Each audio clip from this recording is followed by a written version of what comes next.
To our channel. आज का topic है प्रॉफिट एंड लॉस, बट उसको जानने से पहले परसेंटेज क्या होता है वो समझना चाहिए।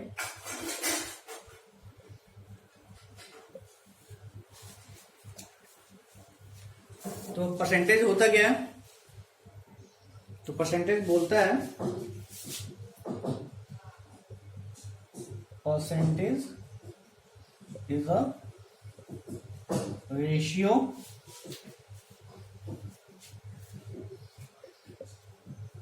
that represents a fraction of 100। ठीक है, तो इसका मतलब क्या हुआ?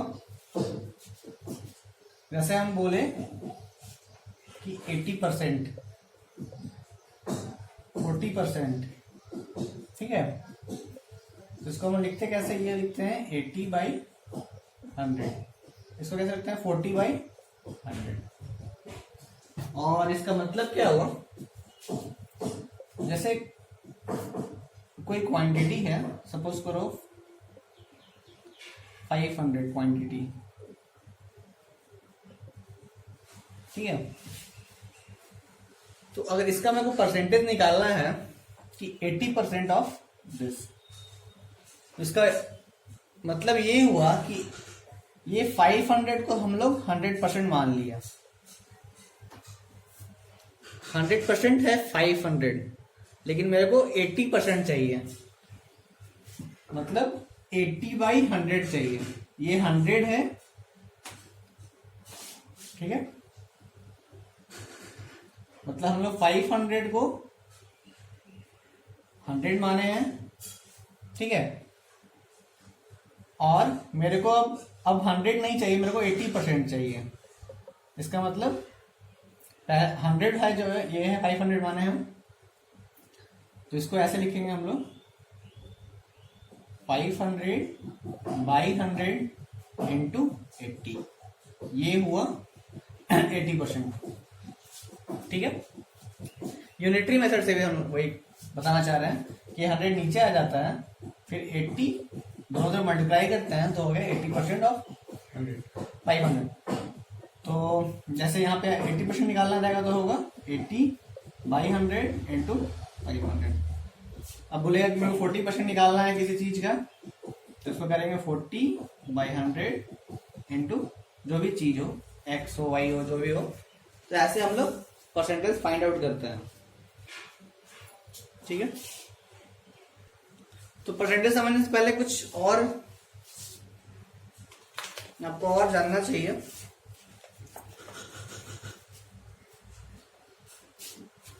जैसे एक होता है फ्रैक्शन मेथड, फ्रैक्शन, एक होता है परसेंटेज। तो आपको ये कन्वर्जन बहुत इंपॉर्टेंट है जो आपको जानना चाहिए प्रॉफिट एंड लॉस जानने से पहले। तो कन्वर्जन में क्या बताना चाहूँ, सपोज करो कि 1/2, इसको हम क्या लिख सकते हैं? 50%, ठीक है। तो कोई बोलेगा कि सपोज करो किसी के पास अगर 1000 बुक्स है, कोई बोले कि मेरे को 1/2 मतलब हाफ ऑफ इसका बुक चाहिए, ठीक है। तो इसका मतलब क्या हुआ कि मेरे को 50% चाहिए। तो ये कैसे निकालते हैं? ये होता है 1/2 इंटू 100 कर देंगे, तो ये हो गया 100/2, ये हो गया 50%, ठीक है।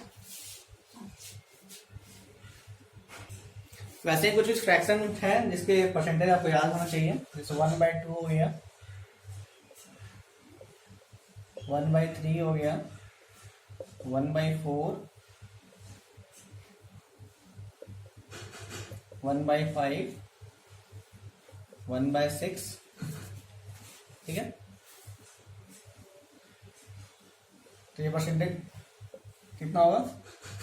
कुछ नहीं करना, इसको 100 से मल्टीप्लाई कर देना, तो हो गया 50%। ये होता है 33.33%। ये होता है 25%, ये होता है 20%, ये होता है 16.67%। ठीक है, ये आपको याद होना चाहिए क्योंकि ये बहुत काम आने वाला है। और ऐसे मैं बोलूंगा कि 1 to 20 मतलब 1/1, 1/2, 1/3 ऐसे करते करते 1/20 तक आपको याद होना चाहिए।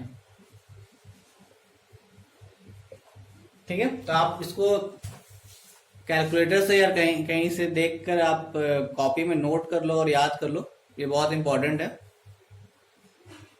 ऐसे 1/30 तक भी अगर याद रहेगा तो ज्यादा अच्छा रहेगा। ठीक है, आगे बढ़ते हैं। तो अब बात करते हैं प्रॉफिट होता क्या है और लॉस क्या होता है। प्रॉफिट मतलब मेरे को फायदा हुआ और नुकसान, लॉस मतलब मेरे को नुकसान हुआ। ठीक है, तो सपोज करो एक बंदा है राम और एक बंदा है श्याम। ठीक है,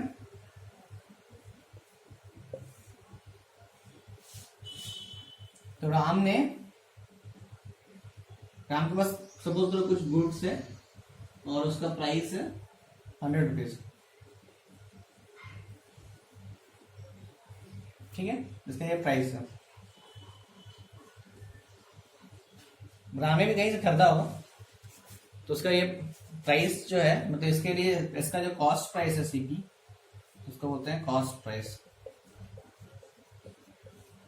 कॉस्ट प्राइस है 100 में, और ये 100 का सामान ये अगर श्याम को 120 रुपए में बेच दिया तो ये जो 120 है ये राम के लिए सेलिंग प्राइस हो गया।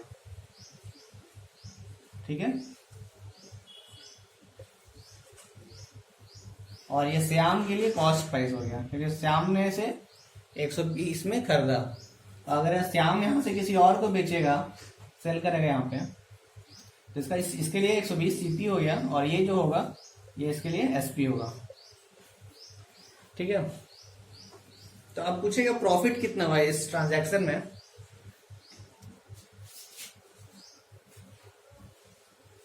तो प्रॉफिट किसको होगा, राम को होगा। तो राम का सीपी कितना था, कॉस्ट प्राइस 100 है, और राम ने बेचा उसे 120 में, तो प्रॉफिट जो होता है ये होता है एसपी माइनस सीपी। तो 120 माइनस 100 तो ये ₹20। तो राम को 20 रुपए का प्रॉफिट हुआ। ठीक है, अगर इसको अलग वे में समझे, ये 120 ना बेच के इसे अगर 80 रुपए में बेचा था, ठीक है, तो यहां पे ये सेलिंग प्राइस चेंज हो जाएगा, ये हो गया 80। अब जो हो गया प्रॉफिट,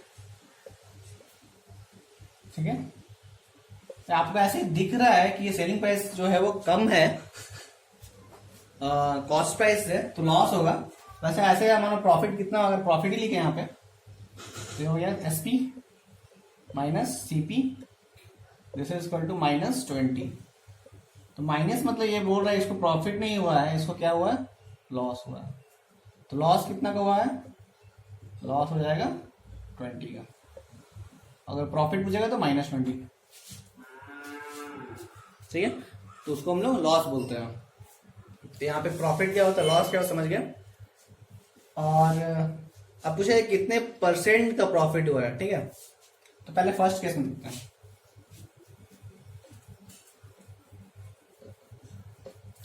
तो केस 1 क्या था, राम के लिए सीपी था 100, सेलिंग प्राइस था 120। तो मेरे को अगर प्रॉफिट % का बात पूछेगा, प्रॉफिट %, तो सबसे पहले प्रॉफिट निकालेंगे। तो प्रॉफिट ये होता है, प्रॉफिट % होता है प्रॉफिट बाई सीपी इंटू 100। तो प्रॉफिट कितना है, प्रॉफिट निकालते कैसे है, selling price minus cost price by selling price, sorry by cost price into 100। तो सेलिंग प्राइस कितना था 120, सीपी था 100, फिर यह सीपी 100 था इंटू 100, ये हो गया 20%। और यहाँ पे ये परसेंट का साइन देंगे, ये परसेंट, ठीक है। तो प्रॉफिट परसेंट कितना हो 20% हो गया। अब केस 2 में चलते हैं।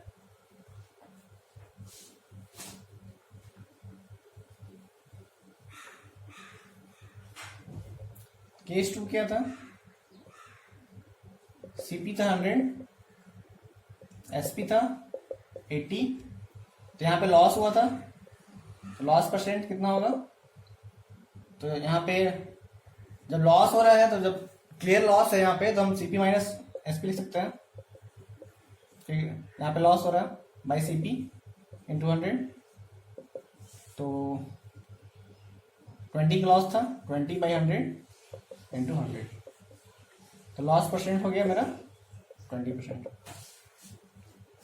ठीक है। अब इस क्वेश्चन को अलग वे में समझते हैं।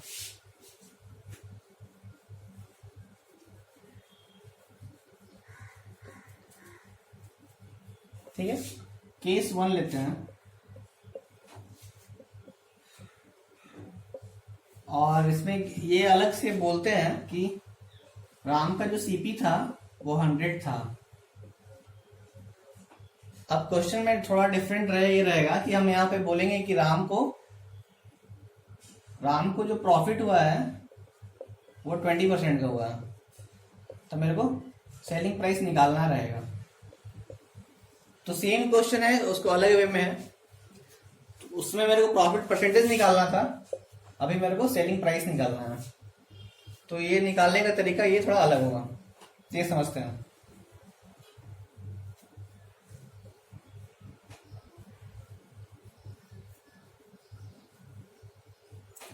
पहले क्या था, पहले प्रीवियस क्वेश्चन में था सीपी दिया हुआ था, एसपी दिया हुआ था, और मेरे को प्रॉफिट या प्रॉफिट परसेंट निकालना था। लेकिन इस क्वेश्चन में सीपी दिया हुआ है और प्रॉफिट परसेंट दिया हुआ है। अब मेरे को एसपी निकालना है, ठीक है। इसमें क्या करते हैं, इसमें हम लोग जो सीपी है इससे हम लोग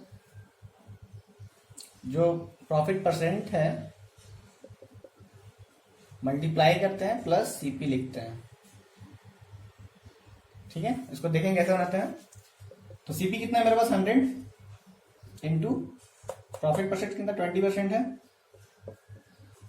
प्लस सीपी, ये क्या हो गया, ये हो गया सेलिंग प्राइस।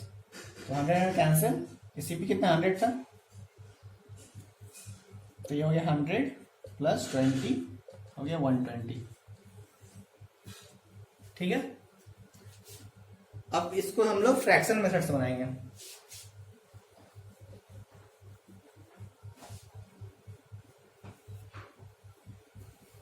तो मैं बताया था 1/5 को हम लोग 20% बोलते हैं,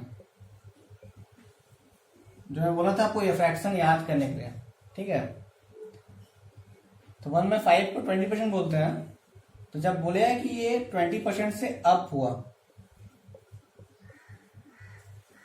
मतलब प्रॉफिट हुआ उसको, तो पहले 100 था, अब 20% अप हुआ, तो इसको ऐसे भी लिख सकते हैं 100 प्लस 100 इंटू 1/5।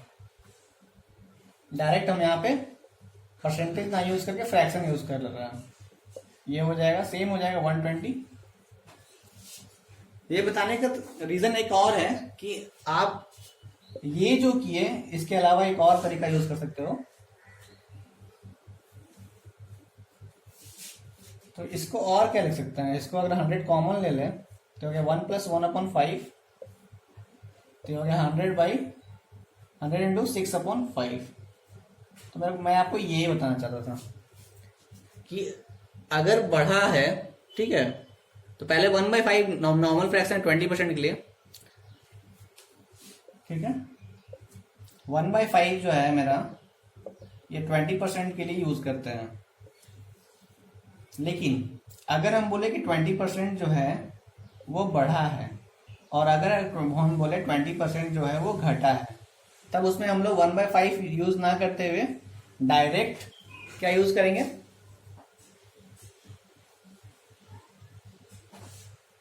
ठीक है। तो जैसे 20% बढ़ा तो यहाँ पे हम लोग क्या यूज करेंगे, डायरेक्ट 6/5। ये आपको याद रखना है, ये समझना है। और बोले अगर 20% घटा है तो हम लोग इसको 4/5। आप देख रहे हैं जो डिनोमिनेटर है ये 5 है और जो न्यूमरेटर है 5 से कितना बढ़ा, 1 बढ़ा। तो ये जो 1 यूनिट बढ़ा, यहाँ भी 1 यूनिट घटा है, -1 हुआ है या +1 हुआ है, तो ये हर एक यूनिट जो है वो 20% है, ये 20% है। इसका मतलब अगर 5 से एक कम हुआ मतलब 20% घटा। अगर हम यहाँ पे 3/5 लिख दें तो इसका मतलब हुआ -2 हुआ है, इसका मतलब 2 इंटू 20, इसका मतलब 40% घटा है। यहाँ पे अगर 7/5 लिख दें इसका मतलब 40% बढ़ा है। सिमिलरली ऐसा होते रहेगा। अगर यहाँ पे हम लोग 2/5 रखें इसका मतलब कोई भी चीज है वो 60% घट गया है। तो ये फ्रैक्शन मेथड का यूज है, इसको डिटेल वे में नेक्स्ट वीडियो में बताएंगे। और अगर ये वीडियो आपको यूजफुल लगा तो आप सब्सक्राइब करें and thank you for watching.